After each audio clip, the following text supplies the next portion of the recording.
Welcome back to the Straight Talk Politics channel.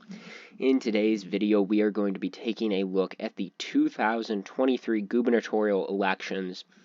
The one in Louisiana has already happened. Mississippi and Kentucky are coming up in November. So we're going to be taking a look at the 2023 gubernatorial elections, and I'm going to be making a forecast based on what I think the outcomes are going to be. So starting off with Louisiana. Attorney General and now Governor-elect Jeff Landry won the state of Louisiana in the first round of the jungle primary, meaning all candidates run together on the same ballot regardless of party affiliation, and if a candidate gets over 50% of the vote, they automatically win the election. However, if no candidate gets over 50% of the vote, then the top two candidates advance to a runoff, which would have taken place in November. The jungle primary took place in October. However, no runoff was necessary because Attorney General, now Governor-elect Jeff Landry, won in the in the jungle primary. He garnered over 50% of the vote, and if you look, 2023 Louisiana gubernatorial election, this is exactly what I predicted, that he'd get around 51-52% of the vote. So this was a successful prediction for the Louisiana gubernatorial election. However, I did overestimate Shawn Wilson's vote share by around 10 points. I said he'd get around 36% of the vote in the first round. I'm assuming that there might have been some other Democratic candidates. Yep, there's a Democrat, 2% of the vote. But I thought Shawn Wilson was going to get more of the vote. But at the end of the day, this was a low turnout election. But going back to the main page, and going back to the main page here, 2023 gubernatorial elections, all of the pundits had rated it as likely R or safe R, with the exception of the Cook Political Report, which rated it as lean R. However, Jeff Landry did win, and the Republicans have already flipped the governorship of Louisiana. So Louisiana is going in as a current Republican governorship, even though Jeff Landry is not sworn in until January. He will replace outgoing Governor John Bel Edwards, who is a Democrat. And in case you're wondering, I have these states colored in red and blue for the current incumbent governors, blue being the Democrats, red being the Republicans. And now moving on to Mississippi. And Mississippi was one that over the summer, everyone on election YouTube, all the pundits were saying Mississippi could be competitive, unexpectedly competitive.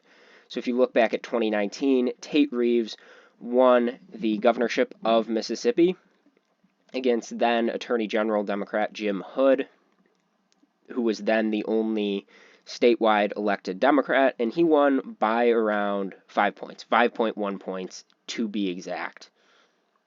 And then moving on to 2023, he's facing off against Brandon Presley, who is a relative of Elvis Presley, so you already have some name recognition there, especially in a state so close to Tennessee, so far in the Deep South, where Elvis's music is very popular.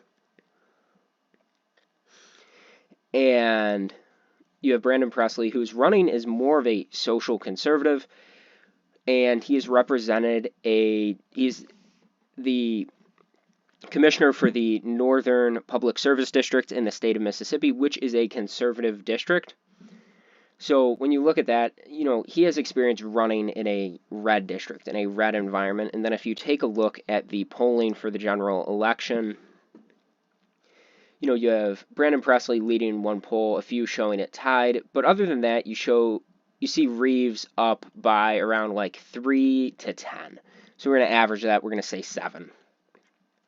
Now, the one thing I think could bring Tate Reeves down here is Tate Reeves versus generic opponent.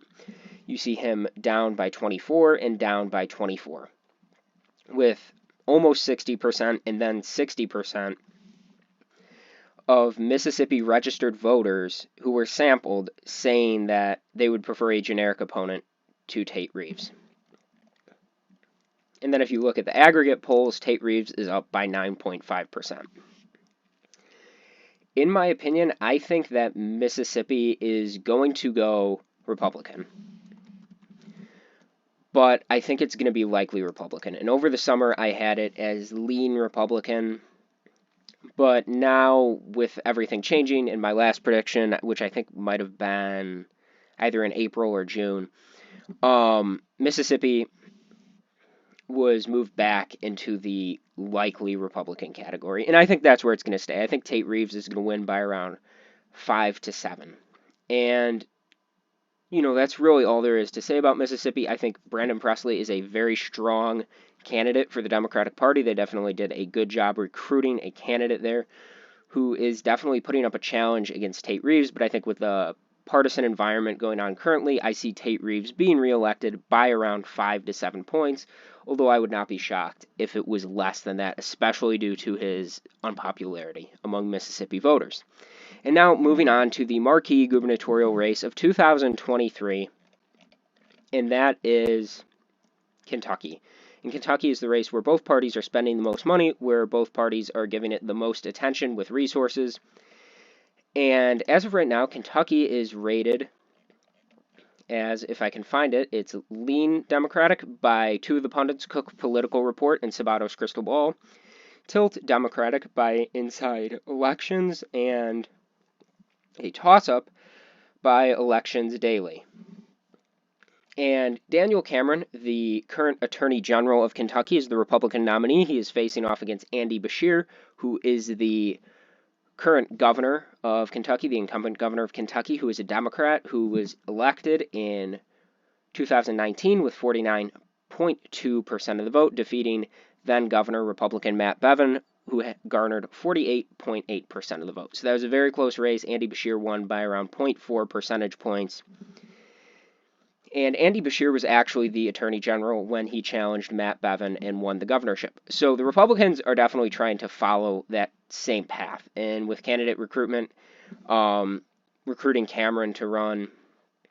However, if you go back to 2019 and the days leading up to the election, if you go to the general election polling section, you see that Andy Beshear is leading by wide margins in some of the Democratic polls.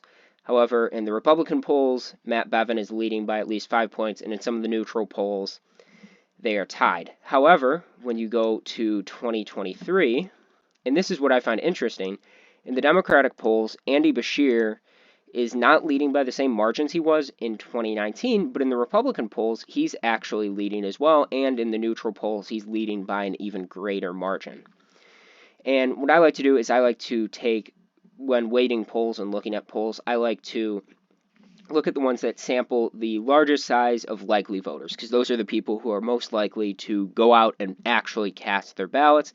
I give more credence to polls that sample likely voters than polls that sample registered voters, especially when you have a large sample size. It's more representative of what the entire state is going to be like. So when you go back to May and you see the coefficient poll, which is sponsored by the Republicans, but it was an A rating back in May, now it's a B rating.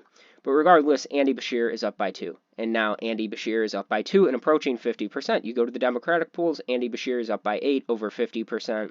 Even some Republican polls, up by 6, up by 7.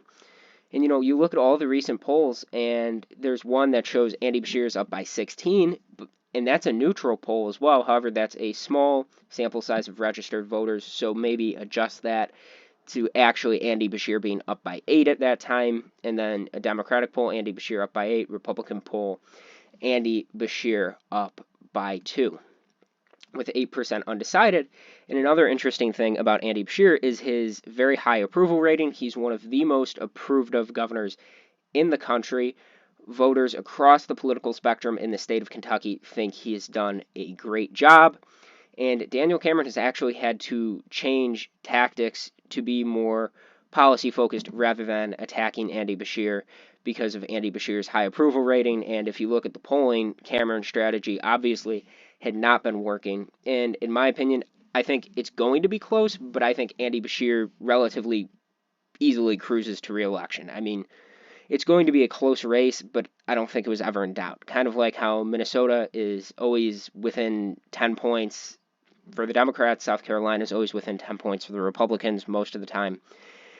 but the outcome of those elections is never really in doubt. I think it's the same way with Kentucky. For Andy Beshear being reelected, I think he's reelected by around 4 points. So I'm going to make another prediction the week before the election actually takes place. But as of right now, I have Mississippi as likely Republican Tate Reeves by 5 to 7 points. We'll just say 6 points. That's a Republican hold. In Kentucky is leans Democratic. Incumbent Democratic Governor Andy Beshear wins his reelection campaign by 4 points. And that is the October prediction. And then putting all of the states in the current color, which is a bit of a darker shade from the solid color or safe color. And we see that the Republicans have 27 governorships and the Democrats have 23 governorships. The Republicans flipping Louisiana and holding Mississippi in 2023, and the Democrats holding the state governorship of Kentucky. Thank you for watching the video. Please remember to like and subscribe to the channel for more access to unbiased political content. I hope you all have a great day, and thanks again for watching the video.